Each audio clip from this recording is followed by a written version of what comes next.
tonight, town meeting tonight. Come to the old town hall. Hey, Crier, what's the question tonight? The question? Will the machine dominate man? Will the machine dominate man? The machine does dominate man. Sure, my husband hasn't had a job for a year. Replaced by a machine. No, the machine has improved living standards. The machine has given us leisure. Right, too much leisure. Down with the machine. No, just use it wisely. That's the thing to do. And so the opinions rise and clash.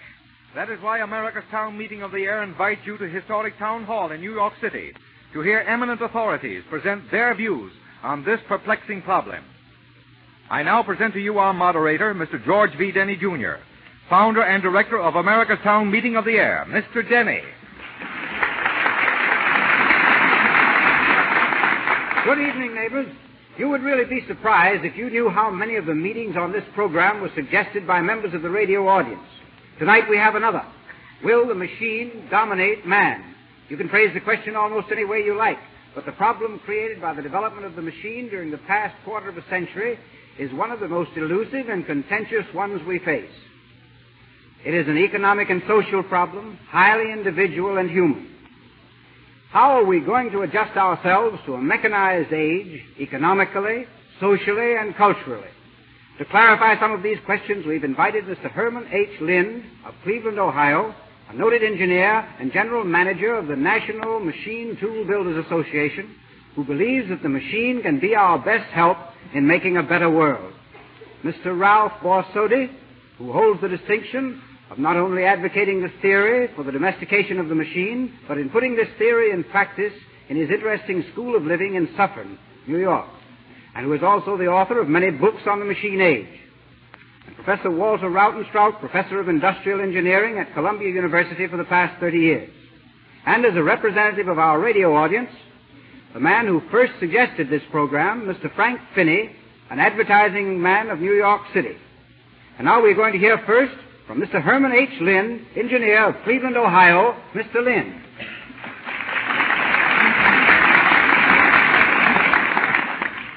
Mr. Moderator, and ladies and gentlemen, as an approach to the question whether this machine will dominate man, let us enumerate some of the outstanding contributions the machine has made for man's use and enjoyment.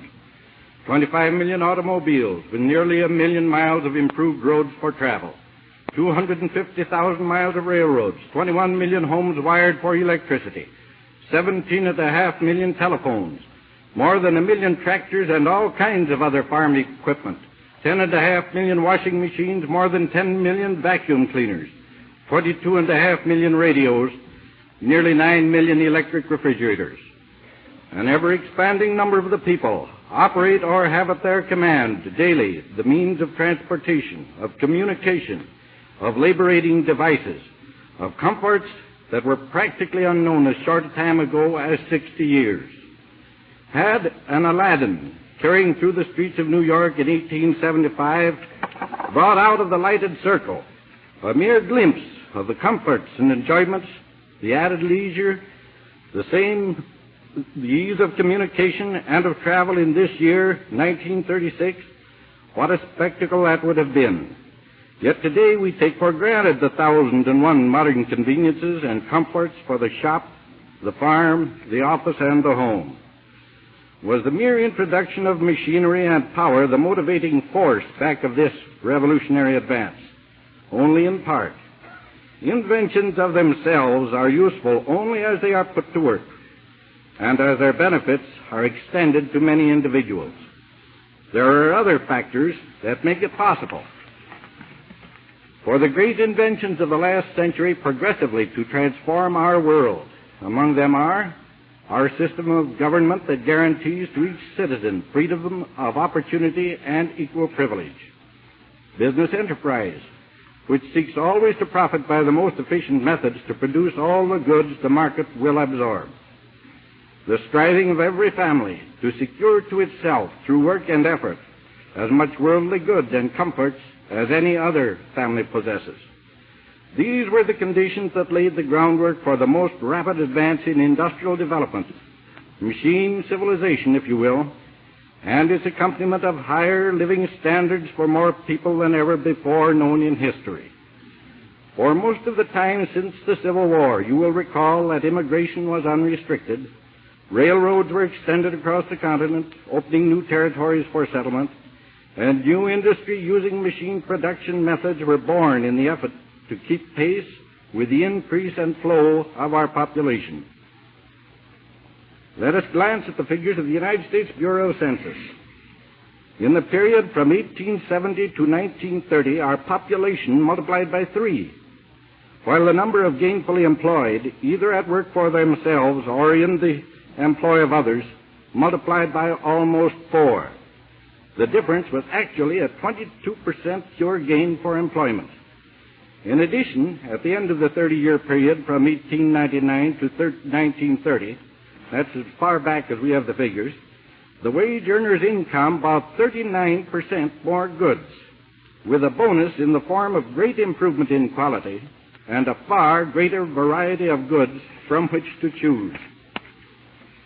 A study of the Bureau of Labor Statistics just completed discloses the interesting fact that in the month of December 1935, as we emerged from the Depression, 10 of the newest, the most highly mechanized industries employed 94 6/10% of the workers serving those industries in 1929. For industry as a whole, including these 10 highly mechanized groups, the index of employment stands at 84 1/10% of 1929. Here is convincing proof that the less highly mechanized industries are lagging behind the rest in opening for jobs. Probably the best example of mechanization is the automotive industry. Automobile manufacturers spent a large amount of their surplus in the depths of the Depression to install new machinery to make a better product at lower cost in the hope of finding a wider market. Because all of their foresight and courage, they are today employing more men than in 1929, are building a better product, and are giving more value for the money paid for a new car. Moreover, the greater variety and quantity of materials going into each automobile have created increased employment in the supply industries that furnish raw materials, the component parts, the accessories, and, above all, the services.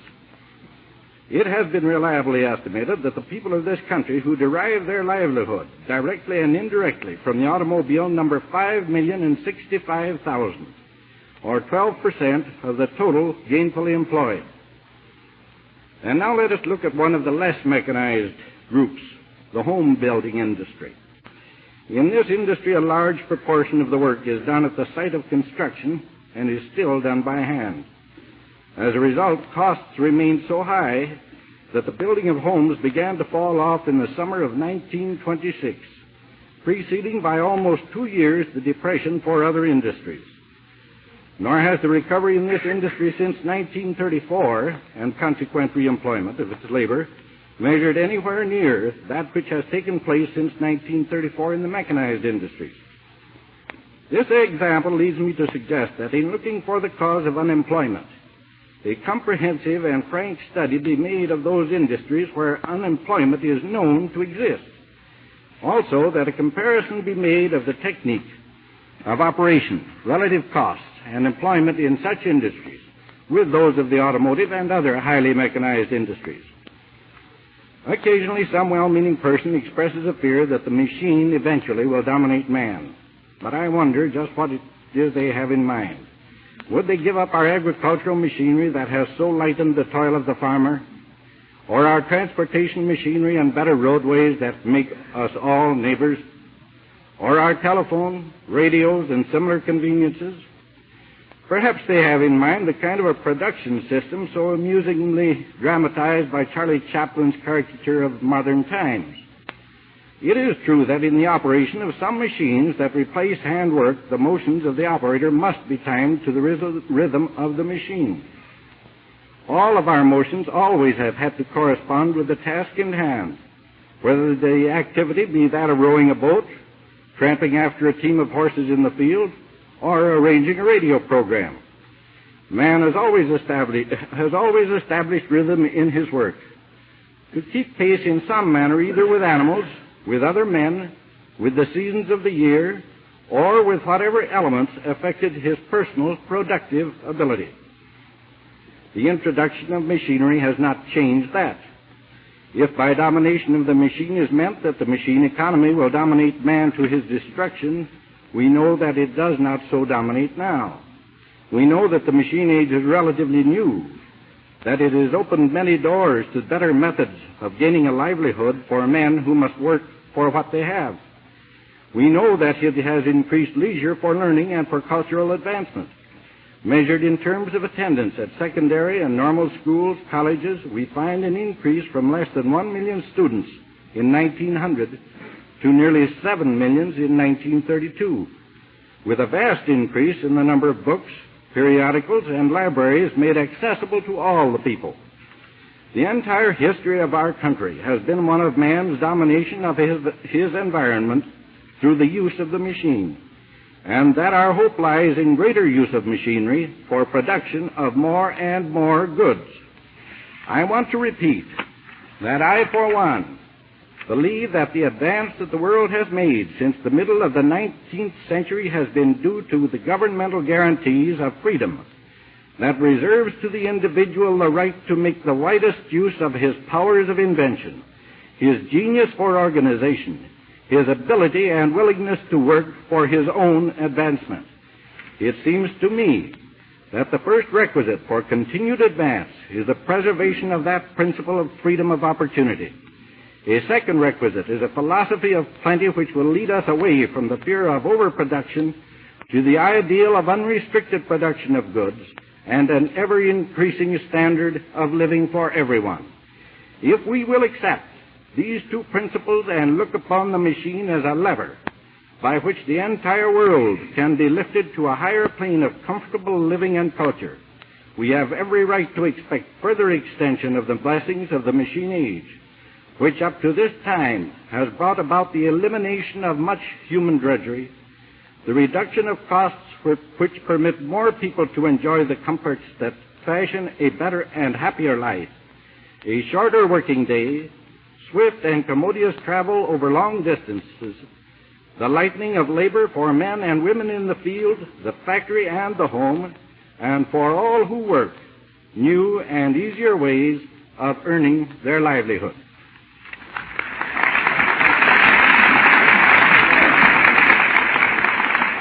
Thank you, Mr. Lynn. And now I take pleasure in presenting our second speaker, Mr. Ralph Borsodi, founder of the School of Living of Suffern, New York. Mr. Borsodi.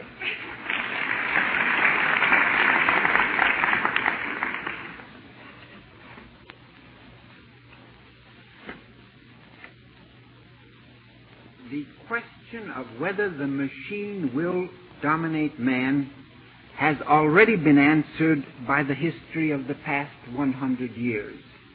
Man is already dominated by machines. I offer the history not only of the great industrial nations, like the United States, but the history of the remotest regions of the world itself as proof of this statement.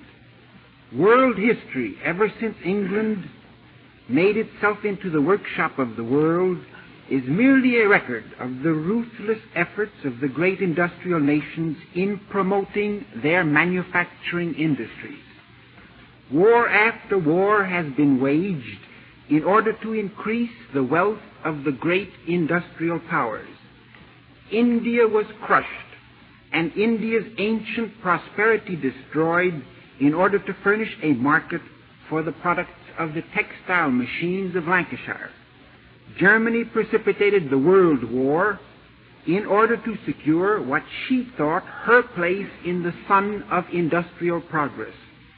In this country, a bitter civil war was waged between the industrial North and the agricultural South, and the tariff walls preserved for the benefit of northern mills and northern factories. The machine, as we use it now, dominates man politically. Wars and revolutions will be the future fruits, as they have been the fruits in the past of that domination. But it also dominates him economically and financially. The bitter struggle between labor and capital, the wholesale unemployment with which every industrial nation is confronted, booms and panics, prosperity and depressions, all are the fruits of machine domination. As machines have dominated us more and more, depressions have become worse and worse.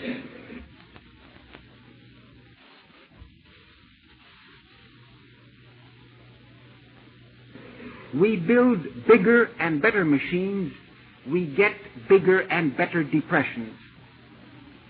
The present depression has shaken the world to its foundations. The next one, for which we are now preparing by building still more machines, may be so severe as to disrupt the social fabric and plunge us into mob rule and revolution. But the machine does not dominate us only politically and economically. It dominates us spiritually and morally. If you want a graphic demonstration of the truth of this statement, go to any great factory and see how truly Charlie Chaplin's latest film reflects man's domination by the machine. To me, that picture was not funny. I have visited too many of the insane hospitals we are erecting all over the country for the victims of this machine-dominated civilization. It may be funny to watch Chaplin going crazy, dancing to the tempo of the machines on the assembly lines in his factory. But it isn't funny to know that people everywhere are in larger and larger numbers going mad, dancing to the same tempo. Psychiatrists are unable to build hospitals for the insane fast enough. In spite of the wonders of modern medicine, degenerative diseases like cancer and diabetes are increasing steadily. If I made these statements on my own responsibility, you might well say that they were only the opinions of an eccentric layman, looking back longingly to some non-existent golden past. But I am merely repeating what has been recently said by Alexis Carrel, one of the world's greatest biologists, a scientist who won the Nobel Prize. Carrel says that the domination of man by industrial machinery is responsible for the increase of insanity and feeble-mindedness, for the spread of degenerative diseases, for the decline of man's spiritual, moral, and artistic life. Man, he says, cannot adjust himself to an industrial civilization. We are beginning to realize, he says, the weakness of our civilization. Those countries that have blindly adopted the spirit and techniques of industrial civilization, Russia as well as England, France, and Germany, are exposed to the same dangers as the United States. Humanity's attention must turn from the machines and the world of inanimate matter to the body and soul of man. My book, he says, is written for all those who are bold enough to understand the necessity not only of mental, political, and social changes, but of the overthrow of industrial civilization. The question now is, what shall we do about it? Shall we do as the socialists, the communists, the technocrats, the New Dealers wish us to do, reorganize and replan all of society, of government, of human life to fit the industrial world, or shall we put the machine in its proper place? All the ideals of the craft and agrarian civilization which prevailed when this nation was founded, independence, self-reliance, thrift, freedom, are being scrapped by the engineers of the New Deal in Washington and the engineers of communism in Russia. The new ideals are regulation, centralization, control, planning, all in the interest of producing a prosperous industrial state. These new ideals spell the end of man's aspiration for a free state. They involve renouncing the imperfect free state we enjoy at present in favor of the establishment of a servile state in which engineers and public officials, instead of financiers and businessmen, will order the people around. I want neither the present system of machine domination for the benefit of finance capitalism, nor the proposed system of machine domination for the benefit of an army of public officials. To me, man must come first, machinery second. But we have been told that without mass production, without factory products, without a planned industrial society, man would have to return to the poverty of primitive and agricultural civilizations. Let me make my reply to this assertion as uncompromising as I can. These assertions are simply not true.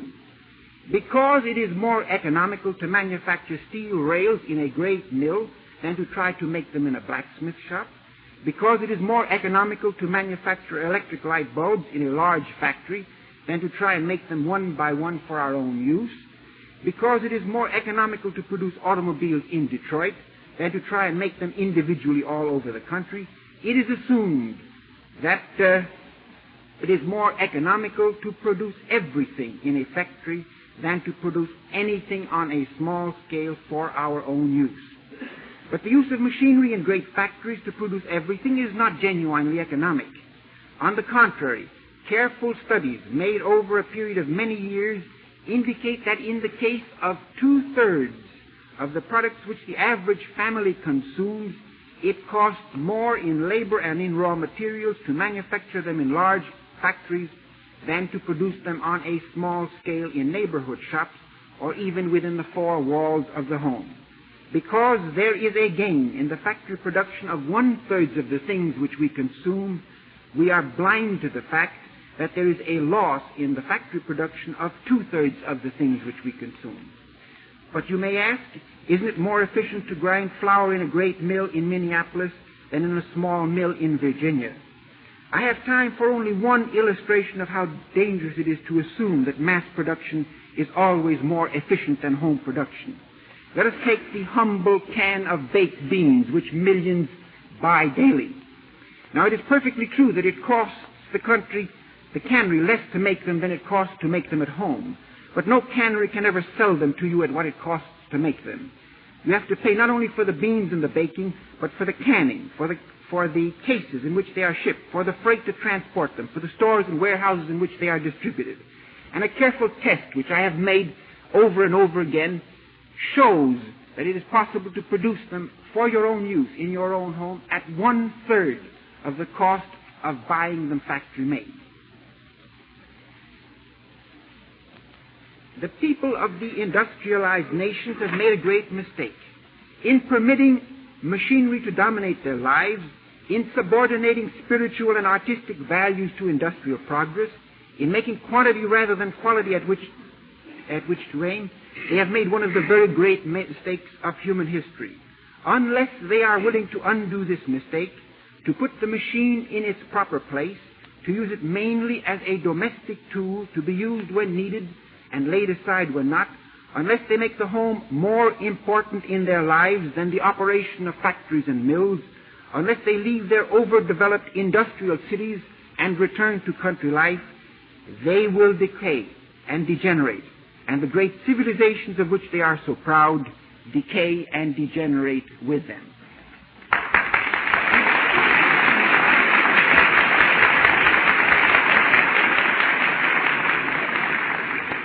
Thank you, Mr. Borsodi. Well, now there are two viewpoints on this question. Well, there's still a third, and perhaps a fourth. The third we're going to have as our speaker, Professor Walter Rautenstrauch, Professor of Industrial Engineering of Columbia University. And I'll take pleasure in presenting Professor Rautenstrauch.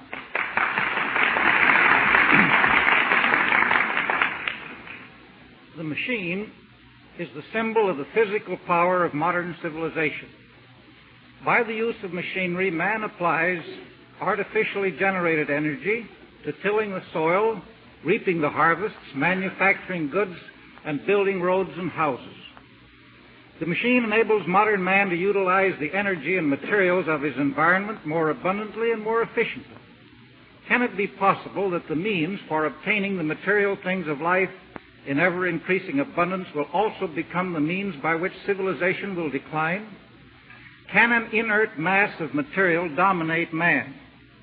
it seems stupid even to suggest that it can. The modern surgeon works with many more instruments and devices than did his predecessor of a generation ago. The life of man is accordingly lengthened and his sufferings greatly relieved. Surely man is not dominated by these devices. The modern farmer can now plow the fields, plant crops, and reap harvests with only a fraction of the physical effort his forebears exerted. The machine has permitted man to use the power of fuels instead of his own muscular energy, and thus to reap more abundant harvests from the soil. Does the machinery of agriculture dominate man when it increases his harvests manyfold? When the machine digs into the depths of the earth and brings forth metals, when these metals are wrought into thousands of intricate and useful forms by the energy of fuels and the use of machines, when in hundreds of thousands of ways the machine is doing for man what man could never do by his own energy, can we say that the machine is dominating man? Did some of the machinery of production in 1929, as in earlier times of depression, suddenly decide to dominate man and cease its labors for several years? Were millions of workmen driven from employment and hunger and want because the machine would no longer respond to their direction?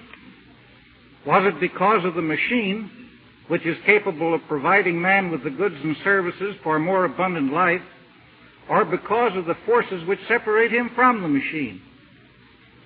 Is it the machine or is it these forces which are dominating man?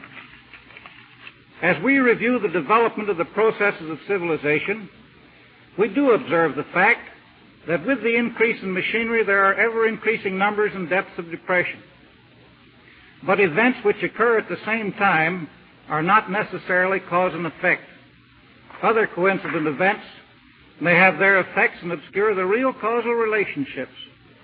Man has altered the ways of life in other respects than by the introduction of machinery and the utilization of power. As machines were being built and used in ever-increasing numbers, man was also introducing new methods for establishing claims to the goods which the machine produced. For example, the total national income distributed in 1932 was equal to that distributed in 1917, approximately $48 billion. But while in 1917 the producers and the overhead groups shared equally in the national income, in 1932 the overhead group received $2.30 for every dollar paid the producers. Thus, during the short period of 15 years, the overhead on the national plant increased from 100% on production to 230%. The producers include all those who are engaged in manufacture, agriculture, mining, transportation, and building construction, from the presidents to the janitors. The overhead group includes all those employed in the national, state, and local governments, in finance and trade, in professional services, and the property owners who receive interest, dividends, rents, and royalties. The number of producers in 1917 was 24 million. In 1932, 17 million. The overhead group numbered 14 million in 1917 and 16 million in 1932. Thus we find during this short period of time, not only did the use of machinery and power increase, but also there was a great change in the numbers of people employed in production compared to those in the overhead services, and the relative claims of the producers and the overhead group to the goods produced was materially changed. The machine of itself has no power to dominate man. If man is dominated by the processes of modern civilization, it will be because of his lack of intelligence in the use of the machine. An early American statesman addressing himself to the future development of this nation said he had no fear of the outcome of the venture in democracy so long as the people remained on the soil. What Thomas Jefferson meant with this statement was that our future would be secure so long as the people dealt with the elemental facts of life. Professor Rautenstrauch, I'm sorry to interrupt at this time, but other stations are joining us now. This program is coming to you from Town Hall, New York.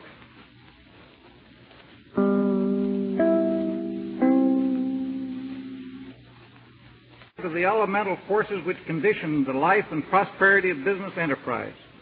We see only the physical change, the machine. We do not see the great changes wrought in the ways of establishing claims to the goods produced. We fail to understand why the machine is not working to relieve mankind from the pressing burden of physical want. Time will not permit of a complete answer to the question why the machine, with its great promise of the abundant life, is not now working toward that end. We can refer briefly to only a few basic factors in the production of goods by machines. Let us assume that a certain factory produces $5 million worth of shoes annually. Why do we say that the quantity of shoes produced is worth $5 million? Why not 1 million or 10 million? Because during the time of production there were distributed claims to the shoes in the form of money to the total amount of $5 million. Thus we find a basic equation in our economy is value of goods produced equals claims to goods produced. If all the claims were presented at the warehouse during the year and the shoes withdrawn for use, then we could say that consumption balances production. When some of the claims are not presented at the warehouse, we say that they are being saved. What usually happens to the saved claims? In essence, the saver becomes an investor, and he says to the producer of capital goods, plants and machinery, if you will build me some machinery and buildings, I will let you have these saved claims so that you can get your shoes at the warehouse. Thus, the producer of capital goods obtains his claims to consumption goods. Prior to the beginning of the Depression, about one-third of our production was in capital goods. When, however, the saver no longer invests, then the capital goods producer has no means for obtaining claims to consumption goods. He becomes unemployed. The producer of consumption goods finds that many of his products remain in the warehouse. He says he has overproduced. The wage earners in consumption goods factories are now laid off because of overproduction. Thus, we observe the operation of some of the forces which separate men from machines. Apparently, it is not the machine which is dominating man, but rather those forces which separate him from the machine and from the goods which the machine produces. Let us look again at the basic equation. Value of goods produced equals claims to goods produced, and examine the ways in which the claims to the goods produced by the machine originate. These claims are of two kinds: those which are issued in direct proportion to the rise and fall of production, such as the total wages paid to labor during a given time period, and those which are issued in fixed amounts during a given time period without regard to the rise and fall in production, such as interest on mortgages and rents. During the past generation, while machines have been built and used in ever-increasing numbers, we have also been multiplying the amount of the fixed claims to the goods produced by the machine. In 1880, the base for determining such claims was $13 billion. In 1929, $200 billion. Thus, the interest charges on all debts constitute claims to the goods produced by the machine. In fact, business enterprise has come to be regarded by many as the process by which such fixed claims are created and dealt with, and a successful businessman is one who accumulates a maximum of such fixed claims to the goods produced by the machine. We have removed ourselves so far from the elemental facts of life against which Thomas Jefferson warned us that we fail to comprehend the essential nature of our economy, and particularly the relations between income and production. Therefore, we endeavor to bring about the issuance of claims to goods apart from the productive process by which such goods are created. This may be observed in the many popular clamors for bonus payments, pensions of various sorts and descriptions, loans and credit expansions, and in the numerous ways in which claims to goods are being issued, wholly independent of the rate at which the machine is producing the goods. It is not the machine which is dominating man, but rather his failure to gear the machine to a workable business process, a process which will equate the goods produced and the claims to such goods in ways which will assure their consumption and use. The machine has altered the business process in other important ways. We find one great change the machine has wrought is the separation of the processes of civilization into great specialized functional groups. Mass production factories, steam trawler fleets, transcontinental railways, credit agencies, and many other institutions. As each of these groups spread their special influences in our national life, we made but feeble attempts to integrate their operation into a coordinated, unified process. We therefore failed to realize that the same machine which produced an abundance of goods at the same time demanded a fundamental change in the organization and management of the national plant in order that it might be used effectively. This demand was met by private enterprise with the result that the whole structure of organization and the methods of management experienced complete and substantial changes.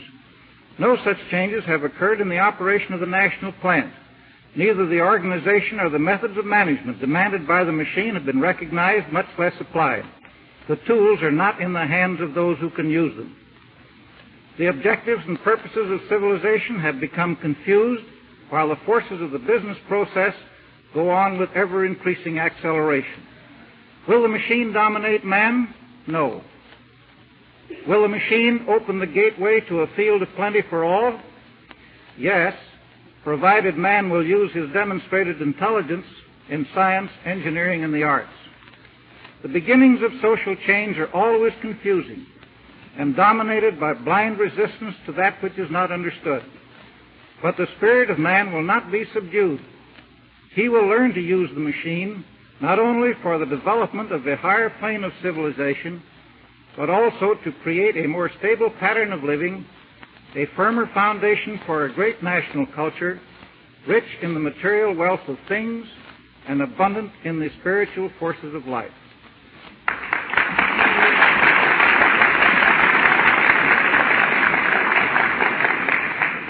Thank you, Professor Rautenstrauch. Back in November of last year, after one of our programs, we received a very interesting letter from Mr. Finney, an advertising agent in New York City, a letter suggesting this program. So he's been after us, and a great many others have been after us to have a program of this kind. His letter was so constructively useful that when we established the precedent of bringing radio representatives to New York, we thought, why not take this man from New York and bring him to our program and let the country hear what this advertising agent had to say about the question, will the machine dominate man? The substance of that letter, Mr. Finney is going to read to us tonight.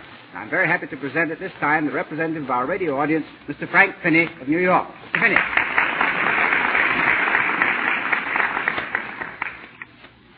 Because of the labor-saving machine, 75 workers can produce as much today as 100 did in 1929. Because of the labor-saving machine, the average number of workers in factories has been reduced to 40 workers per factory. Because of the labor-saving machine, the average number of workers on farms has been reduced to 1 1/2 workers per farm. This is the reason why we have 11 million workers out of a job and 22 million disheartened souls on relief. There is plenty of work in this country for everybody if we would give less of it to labor-saving machines and more of it to human hands. One authority says that if we were an all-hand nation, there would be 50 jobs for every worker in this country. Here is an example of the jobs that could be created in a small industry like the business machine industry. If all business machines were abolished, such as adding, calculating, billing, and tabulating machines, 1 million white-collar workers could be put back to work. Who would be hurt by this action? Only 13,000 workers who make all these machines. And the concerns who use them would lose a tiny bit of their profits. It would not raise prices. What would happen if the labor-saving machine was curtailed in the larger industry? Why, we'd have to import labor to do all the work. For 50 years, this country has been hell-bent on building machines to destroy jobs. If we keep up this grim destruction of jobs, there will soon be little work for anybody to do. No less an authority than Henry Ford himself predicts that automobiles will be made entirely by machines. I am not here to argue that the labor-saving machine is the cause of the Depression. I am only here to contend that enough work can be taken away from labor-saving machines to provide 11 million jobs, and thus wipe out unemployment and the colossal waste of the dole, and restore courage, hope, and happiness to 22 million suffering hearts. With what a superior air of learning and pity the intelligentsia looks down on me for daring to suggest the curtailment of the labor-saving machine. Their reverence for the machine and that holy word progress, inspired by insidious machine propaganda, is amusing to anyone who understands the power of propaganda. But the only plan these good people have for creating 11 million jobs is that of watchful waiting and dumb spending until prosperity returns. This might be all right if our unemployed multitudes can suffer and starve long enough. However, I am not against the machine. I am heartily in favor of the invention and use of machines that create jobs, such as the typewriter, the telephone, and the automobile. But I am against overdoing the use of labor-saving machines such as textile machines, farm machinery, and automatic production, for they destroy jobs and that destroys consumer demand. 40 years ago, most of the railroads in this country were in the hands of a receiver. The Interstate Commerce Commission brought order out of chaos in the railroad field. In like manner, a commission on labor-saving machines could curtail these machines here and there, where the manufacturer's profit would stand hand labor, and thus without increasing prices or doing much harm to anybody, we could wipe out unemployment. We are willing to limit farm production. Why are we unwilling to limit our worst enemy, the labor-saving machine? Since nearly every grandiloquent theory down in Washington has failed, since the unemployment menace is growing worse every day, and since we may be facing national bankruptcy or revolution, why not try something practical? The curtailment of the labor-saving machine.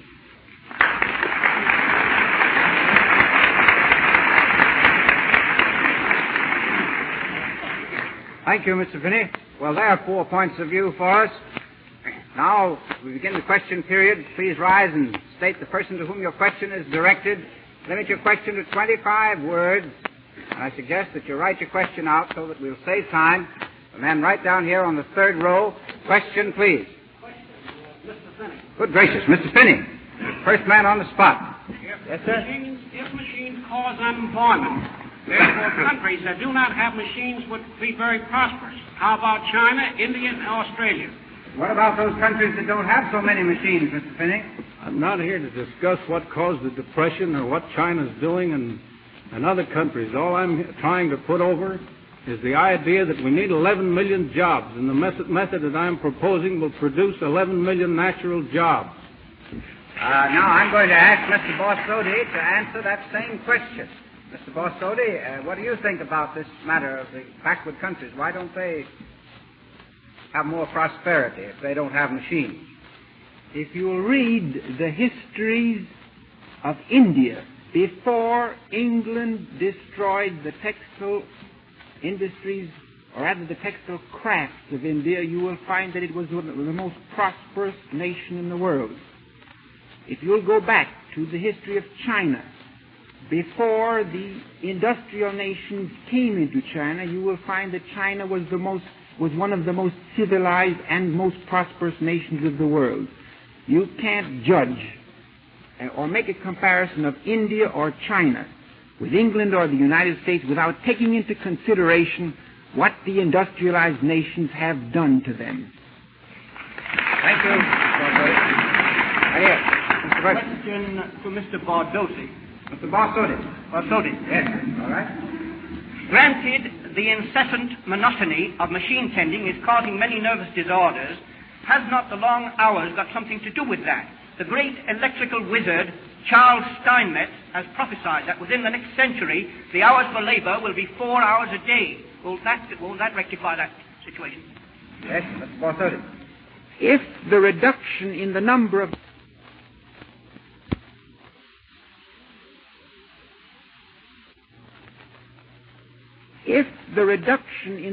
of hours would solve this problem, then the fact that we have been reducing the number of hours year after year should have already reduced the problem. As a matter of fact, in spite of the reduction in the number of hours which we work, the nervous breakdowns are constantly increasing. Yes, thank you. Question back there. Mr. Rautenstrauch? To who? Mr. Rautenstrauch? Professor Rautenstrauch? Yes.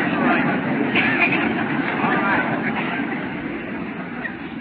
Is it not true that machines are labor-saving devices, and that our great president, Franklin D. Roosevelt, will lead the world in adjusting capital, labor, and machinery in the coming 4 years? That's a political question, sir. Well, what about adjusting capital, labor, and machinery to solve our ills? Well, the particular question is a political question which is beyond the scope of this subject. Well, we rule out the political part, but go ahead and discuss the economic part. Well, the economic part can be only discussed in terms of the intelligence man uses in adjusting the machine to the processes of civilization. Thank you. Right down here. Just a minute. Down here. I would like to ask Mr. Lynn the question. Mr. Lynn. Yes? Mr. Lynn, what do you think about the advisability of doing away with machines in business offices? What about doing away with machines in business offices? Well, you often notice that when people want to do away with machines, they want to do away with the machines that they're not particularly interested in. If we are interested in advertising, for instance, we want our typewriters and our telephones. Now, as a matter of fact, there are tremendously more people employed in offices now in proportion to the population than there were years ago. And we had a beautiful illustration of the necessity of more machinery in the offices here about 4 weeks ago when the Department of Agriculture wanted some 6 or 7 or 8 weeks to get out a very simple statement. That kind of statements we need right away. We're getting ever so much more statistics and good figures today by use of machines in offices, calculating machines and that sort of thing. And if anything, we need more of them, not less of them, in my judgment. Mr. Lynn, here's a question written, handed in to you. Don't you think that the newly invented machine cotton picker will throw 2/3 of the 2 million cotton farm hands out of work? That is a very interesting question, and I, for one, hope that the new cotton picker or some cotton picker works out successfully. I wouldn't be surprised if that would have much the same result that the invention of the spinner and the loom had in England in making England a really great nation, industrial nation, doing a lot of things for them.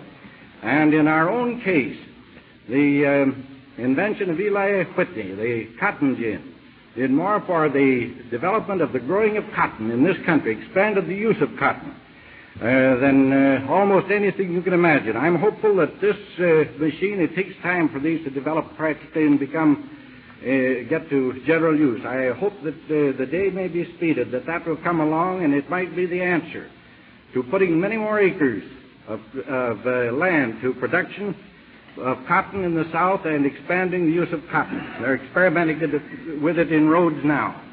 Well, Mr. Lynn, just before this meeting began, I was told that Mr. John Russ, the man who invented this machine and who happens to be in New York today, was going to be here tonight to hear what we had to say about this problem, what you had to say, rather. Is he in the audience, Mr. Russ? Is he here? Mr. Russ, what do you think about all this? Here's the man that invented the machine.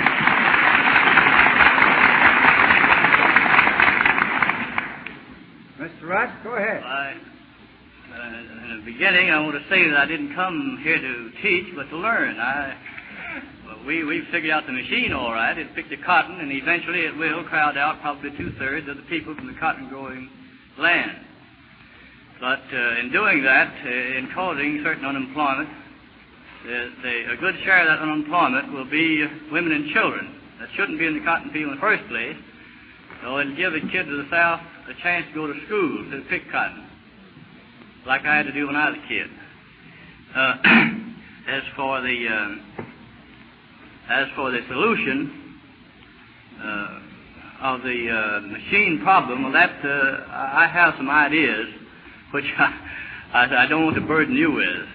But I am very much interested in what has been said here tonight, and in particular in the people who are favoring the machine and who are interested in seeing the society adjust itself to our technological development rather than trying to go back to the hand methods. Well, we're very glad you came.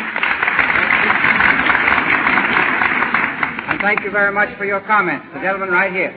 If employers would give the human individuals that work for them, Professor Rautenstrauch. Professor Rautenstrauch. Yes, sir. If employers would give the human individuals that work for them 5 minutes rest each hour, do you think that would increase their physical and mental stability? It would.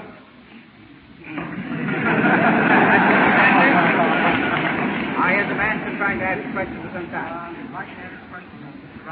Professor Rautenstrauch again.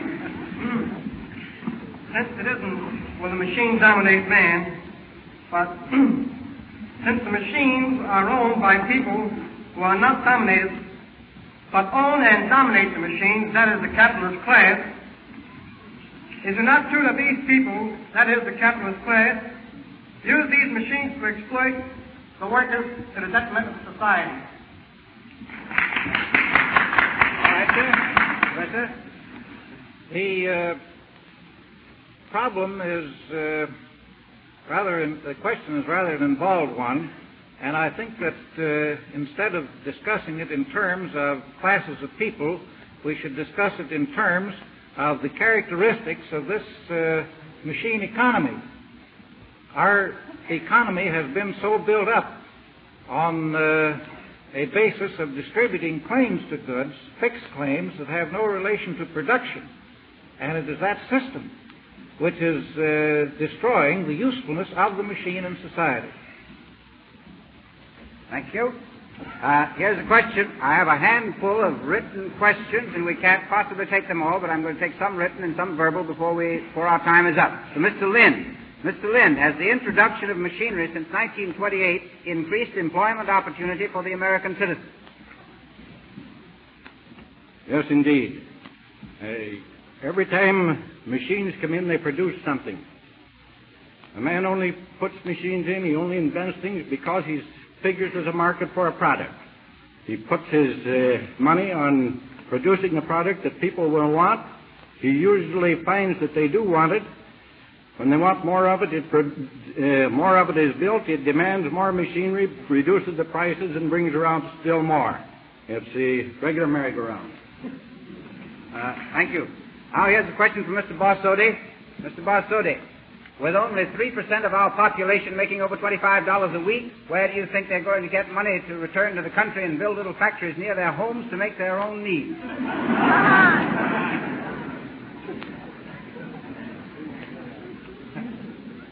I don't know where those figures came from, but I do know this, that if the millions of dollars that are spent every day merely to keep people in idleness were used for the purpose of furnishing them with land and with equipment, for the purpose of producing things for their own use, that millions of people who are now unemployed would be employed. Thank you, sir. Now on the back row there. Yes? A question for Mr. Lind. Mr. Lind. Mr. Lind, do you think that with machines working as they are and having the effect they have, that the 30-hour week would be helpful from both your angle and the angle of all the others concerned? The 30-hour week. I think the 30-hour week or any other hours a week will be all right when all the people have all the products they want. Not before. Well, that same question has been handed in here for Professor Rautenstrauch. Would you speak to that question, Professor Rautenstrauch? Does the displacement of labor today caused by the machine justify the universal acceptance of the 30-hour week without the reduction in weekly wage? Well, that's a very disputed point. I see no reason why people should not work 30 hours a week. I work more than 30 hours a week. I work sometimes 50 hours a week, 60 hours a week. The main point is to have people working with joy and pleasure in their work.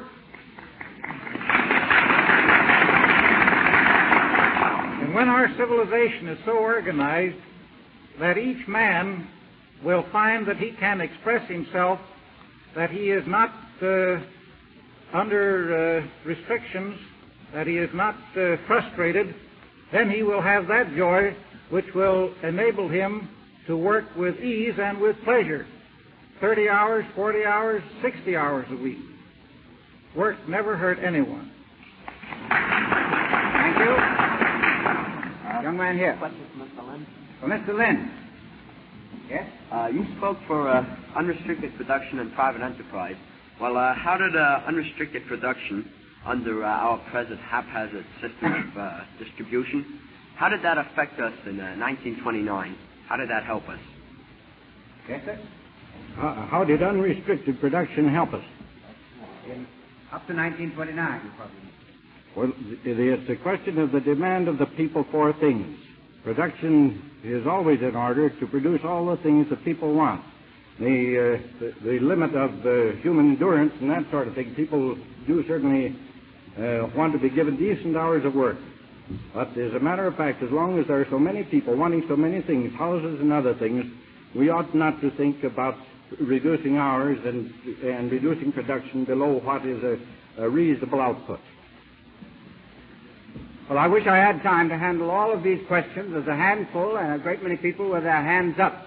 Unfortunately, we can't, and if we could take all of them, we'd be here all night, and still I don't think we would have solved the problem, would we?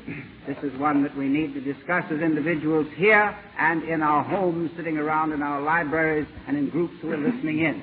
I hope that this discussion will be continued by all of you far into the night. And now let's hear what Mr.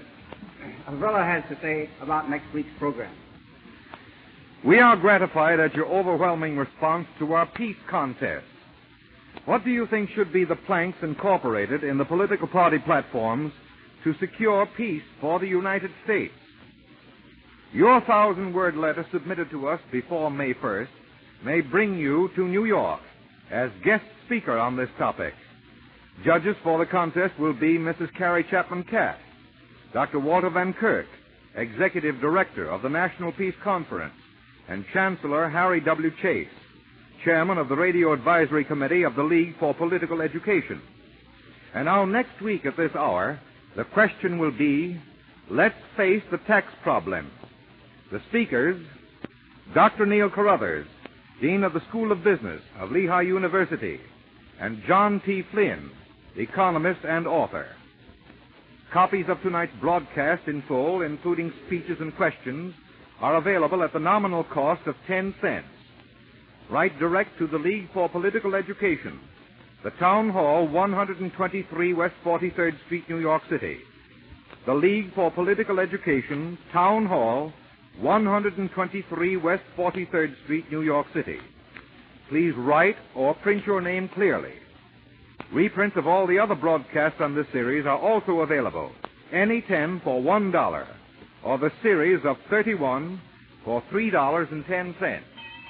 Town meeting next week, town meeting next week. Let's face the tax problem. Town meeting next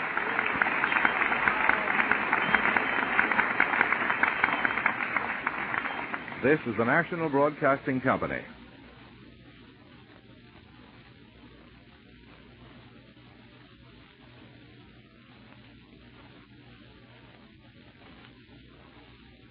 One moment, please.